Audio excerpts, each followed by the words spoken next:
어떤 분이신가 제목을 가지고 말씀을 잠시 나누고자 합니다.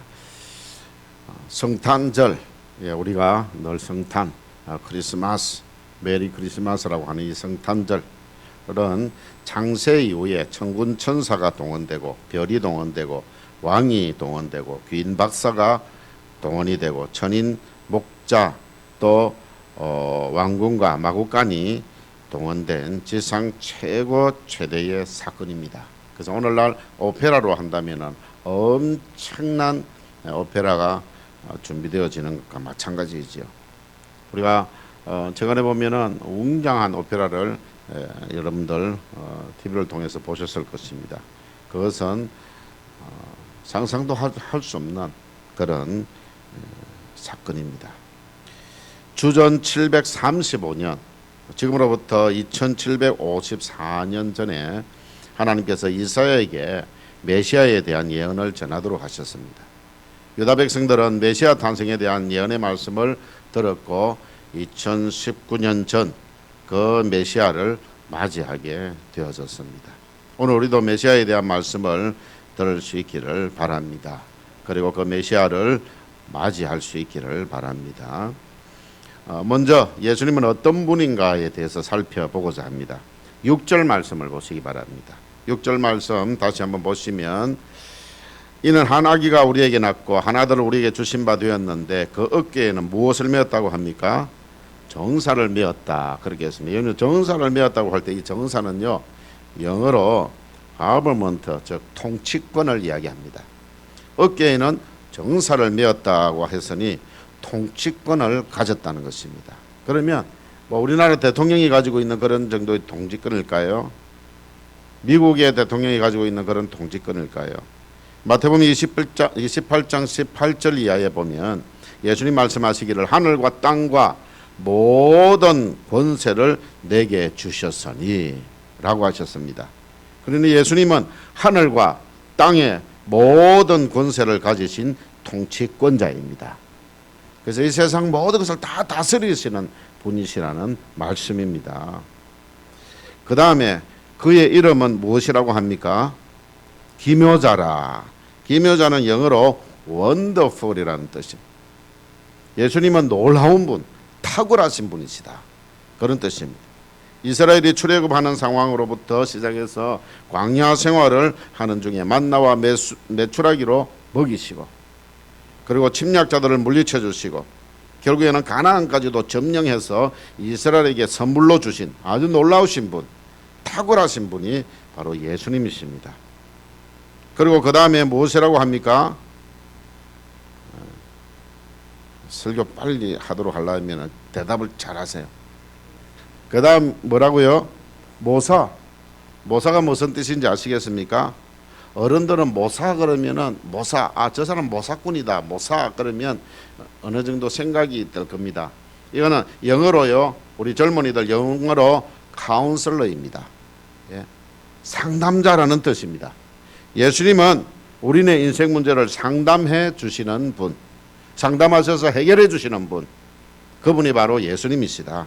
그런데 예수님은 두 기묘자요 모사라고 한 것은 원더풀 카운슬러라는 말입니다. 아주 탁월한 상담자라는 말이죠. 우리가 상담하는 사람들을 우리가 만날 수 있습니다. 부모님이 맨 먼저 상담자지요. 여러분들 부모님께 상담을 해도 부모님께서 해결해 주지 못하는 그런 문제들이 있습니다. 또 우리는 부모님께 상담하지 못할 문제도 있어요. 그렇죠. 오히려 친구인데 상담을 하지 부모님께 상담 그걸 가지고 가지 않는 경우들이 있습니다. 여러분들 자식들이 전부 부모님께 다 말하는 것 같아도 속지 마세요. 자녀들 부모님께 다 말하지 않습니다. 부모님께 말씀드려봐야 야단만 치시지 이 상담을 안 해주시니까 아예 말을 하지 않는 경우들이 있습니다. 부모님도 우리의 완전한 상담자가 될 수 없어요. 또 친구와 상담을 많이 합니다. 그런데 여러분들 친구와 상담을 잘하면 절친으로 한평생 동반자가 될 수도 있습니다. 한평생 같이 정말 친구가 되어서 내 고민도 들어주고 함께 문제 해결해 나가지고 하는 그런 동반자가 될 수도 있어요. 그러나 친구와 상담을 잘못하면 어떻게 됩니까? 인생을 망치는 경우가 허다하죠. 친구 잘못 사귀면은 그렇게 되어지는 거예요. 그러나 원더풀 카운슬러이신 탁월한 상담자이신 예수님께 상담하면 모든 인생의 문제를 해결받을 수 있습니다. 여러분들 문제가 있으면 예수님을 찾으시기를 바랍니다. 그러면 예수님께서는 이 말씀을 통해서 우리에게 모든 문제의 해결책을 우리에게 주실 것입니다. 그 다음에는 무엇이라고 합니까? 전능하신 하나님이라. 요한복음은 왕이신 예수님에 대해서 기록을 하고 있습니다. 요한복음에서 예수님께서는 나는 하나님이다. 그렇게 자기 증거 7가지, 표적 7가지를 행하셨어요. 전능하신 하나님만이 할 수 있는 말이고, 그리고 전능하신 예수님만이 하실 수 있는 일이었습니다. 우리는 절대 할 수 없는 그런 일을 하셨습니다. 전능하신 하나님이신 예수님은 하나님의 백성들의 인생 구석구석을 살피시면서 필요한 것들을 채워주십니다. 그래서 우리로 하여금 세상을 능력 있게 살아가도록 도와주시는 분, 바로 그분이 예수님이십니다. 지금 여러분들이 답답하고 긴 어두움의 터널을 지나가고 있다고 생각하는 분이 있습니까? 예수님을 만나시기를 바랍니다. 그럼 예수님께서 여러분들에게 상담자가 되어주시고 여러분들에게 능력을 주셔서 능력 있게 세상을 해치고 살아갈 수 있도록 해주실 것입니다. 그 다음에는 무엇이라고 합니까? 영존하시는 아버지라. 예수님은 영원히 우리와 함께 하시는 아버지시라는 뜻입니다. 인간 부모님은 영원히 우리와 함께 계셔 주시지 못합니다. 그 사랑도 유한합니다. 여러분의 부모님이 아직도 살아 계시겠지만 저희 부모님 두 분은 다 천국을 가셨어요.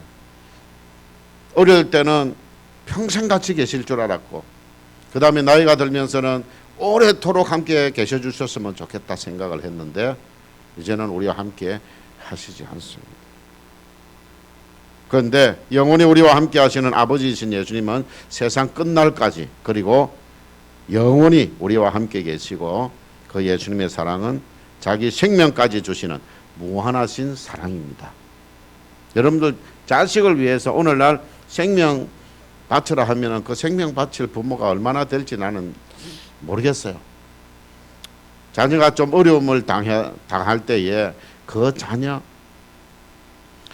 함께 그 어려움을 헤쳐나가겠다, 그런 부모가 얼마나 될까라는 생각을 해봅니다. 오늘날 자식이 좀 어려움을 당하고 하는 그런 모습들을 볼 때에 자식을 버리는 그런 부모들도 얼마나 많이 있습니까? 그래서 무한하신 사랑을 가지신 예수님께서는 이렇게 말씀하셨어요. 젖먹이는 여인이 아이를 버릴지라도 나는 너희를 버리지 않겠노라. 버리지 않겠다. 그리고 마지막으로 무엇이라고 합니까? 평강의 왕이라. 평강의 왕이라고 했습니다. 예수님은 우리에게 평안을 주시는 분이십니다. 하나님과 우리 인간은 처음부터 샬롬의 관계였어요. 평안의 관계였습니다. 평안은 어디서 오는가? 여러분들, 평안은 예수님을 모실 때 찾아옵니다. 예수님이 주는 평안은 환경이 주는 평안과는 질적으로 다릅니다. 여러분, 천석군 천가지 걱정, 만석군 만가지 걱정이라고 했듯이 환경이 주는 평안은 잠깐뿐입니다. 예수님이 주시는 평강은 환경을 초월한 평강입니다. 여러분들 뭐 환경이 주는 것, 기쁨이나 평강 이런 거 생각해 보세요. 넓고 좋은 집에 가서 편안하게 지낸다 싶은데 좀 있으면은 넓으니까 또 뭘 해야 됩니까? 청소해야 되지요. 너무 넓어가지고 이게 청소하기 귀찮구나, 그렇게 하게 되어집니다. 그러니까 그런 평안이나 기쁨이나 이런 부분들이 세상이 주는 것은 잠깐입니다. 그러나 예수님은 요한복음 14장 27절에서 내가 너희에게 주는 것은 세상이 주는 것과 같이 아니하니라고 하셨습니다. 바울과 실라 보세요. 복음을 전하다가 감옥에 갇혔을 때에도 평강의 왕이신 예수님과 함께 했기 때문에 예수님이 주시는 평안을 그 가운데서 누렸습니다. 그래서 얼마나 기뻤는지 몰라요. 그래서 내가 이 안에서 내가 기쁘다. 그래 너희들도 이 감옥 바깥에 있는 너희들도 기뻐해라. 그러면서 쓴 편지가 무엇이지요? 빌립보서입니다. 빌립보서는 옥중 서신입니다. 옥중에서요. 사실 그 안에서도 내가 기뻐하니까 너희들 주 예수 안에서 기뻐해라. 내가 말하노니 또 다시 기뻐해라. 그렇게 했습니다. 스데반도 복음을 전하다가 돌에 맞아 죽으면서도 평안한 사람이 누가 있어요? 평강의 왕이신 예수님을 이 스데반은 보았습니다. 예수님을 보았기 때문에, 예수님을 만났기 때문에 평안한 중에 죽음을 맞이하게 되었습니다. 여러분들 죽음을 맞이하는데 어려움을 당했을 때에도요, 여러분들이 기뻐하고 여러분들이 사랑하고 여러분들이 관심을 가진 사람이 나타나면은 내가 지금 어렵고 힘들고 아프고 하는 것들이 사라져 버려요. 그걸 느낄 수가 없습니다. 바로 그런 느낌입니다.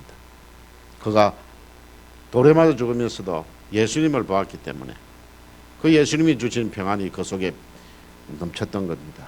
그래서 돌에 맞아 죽으면서도 아파하지 아니하고 기쁘게, 오히려 돌을 던지는 사람에게 주님 저들이 하는 것을 알지 못합니다. 저 사람들도 예수 믿고 구원받아 천국에 이를 수 있도록 주님 저들을 불쌍히 여겨달라고 오히려 그렇게 그들을 위해서 축복하고 기도하면서 죽음을 맞이했습니다. 이제 두 번째로 이 예수님을 내 마음에, 내 중심에, 내 삶에 모셔드릴 때에 어떤 일이 일어나는가 그걸 살펴보겠습니다. 1절과 2절을 보시기 바랍니다. 1절을 보시면 전에 고통받던 자들이라고 하면서 그 상태를 흑암이라고 했습니다. 그 2절에서는 흑암에 행하던 자들 그렇게 표현을 하고 그 상황을 사망이라 그렇게 표현을 하고 있습니다. 여러분들 우리의 상황은 이런 상황입니다. 또는 고통받는 상황, 아까도 말씀드렸지만 흑암, 긴 흑암의 터널을 지나는 것 같은 그런 여러분들 삶의 현장 속에 있어 본 적도 있잖아요. 지금도 그런 터널 속에 있는 분들도 있을 것입니다. 끝이 보이지 않습니다. 흑암에 행하던 자들. 그래서 오히려 내가 죽는 게 낫겠다. 그리고 죽어버리면 고통 없잖아요. 그 고통이 얼마나 큰지 어떤 사람들은 내가 그냥 죽어버리는 게 낫겠다. 그래서 오늘날 그것을 실행에 옮기는 그런 사람들, 연세 드신 분들만 그래요? 아니죠. 우리 연세 드신 분들은 그래 안 해요. 젊은이들이 그렇게 합니다. 젊은이들 너무 고통이 크니까 내가 죽으면 이 고통 사라지겠지. 그렇게 생각해 버리는 경우가 있습니다. 그것이 바로 우리의 모습입니다. 그런데 이런 자들이 예수님을 모셔드림으로 어떤 일이 일어나는가? 2절을 다시 한 번 더 보시면 큰 빛을 보게 된다라고 했습니다. 그 빛이 비치게 되었습니다. 그 빛이 바로 예수 그리스도이십니다. 큰 빛, 소망의 빛, 희망의 빛을 그들이 보게 되어진 것입니다. 터널을 지나가는데 저 끝에 바늘구멍만한 빛이 보이기를 시작합니다.